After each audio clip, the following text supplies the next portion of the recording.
I'm Chris Maxwell of the Sporting News, joined by senior combat editor Tom Gray. Tom, this week in boxing did not disappoint with the Katie Taylor versus Chantelle Cameron fight for the undisputed super lightweight championship. Now, I don't want to say Chantelle Cameron surprised us with a victory over Katie Taylor, but she did put on a stellar performance to retain that undisputed super lightweight title with a majority decision from the judges in Katie Taylor's home country of Ireland.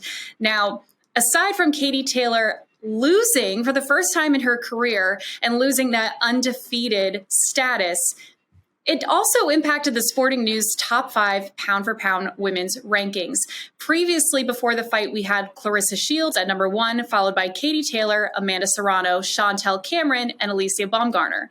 But now, of course, those rankings have been shaken up a bit. So, Tom, what are the new Sporting News top 5 women's pound-for-pound rankings?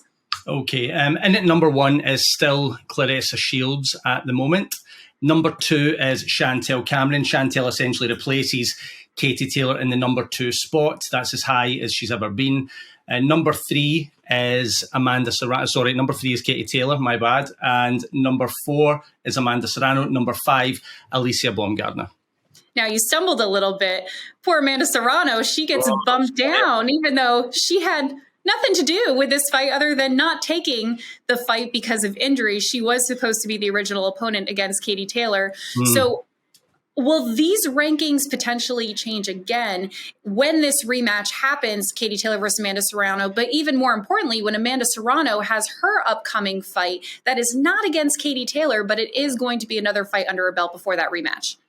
I don't see the pound-for-pound ratings changing with Amanda's next fight. I think it would need to be more of a super fight for Amanda Serrano at that point if she's going to get a bump up. I mean, to your point, the reason that she's dropped down, even though Katie lost to Chantelle, Katie has got a legitimate, fully authentic win over Amanda Serrano, which explains why she's took a drop down. But Amanda Serrano, with her quality, if she fights another opponent that's elite, does well, knocks someone else out in the elite level, then she could conceivably come back up again, no doubt about it. Now, of course, Chantelle Cameron did get the win, and it was a majority decision. But outside of the win, what specifically did she do during that performance on Saturday night that solidified her in that number 2 spot? Yeah, I mean, first of all, it was a majority decision, but I've not encountered many people that thought Katie won that fight or deserved the draw. What Chantelle essentially did was fight to her strengths. She went on the front foot. She applied a lot of pressure with her feet. She didn't give Katie Taylor any room to breathe.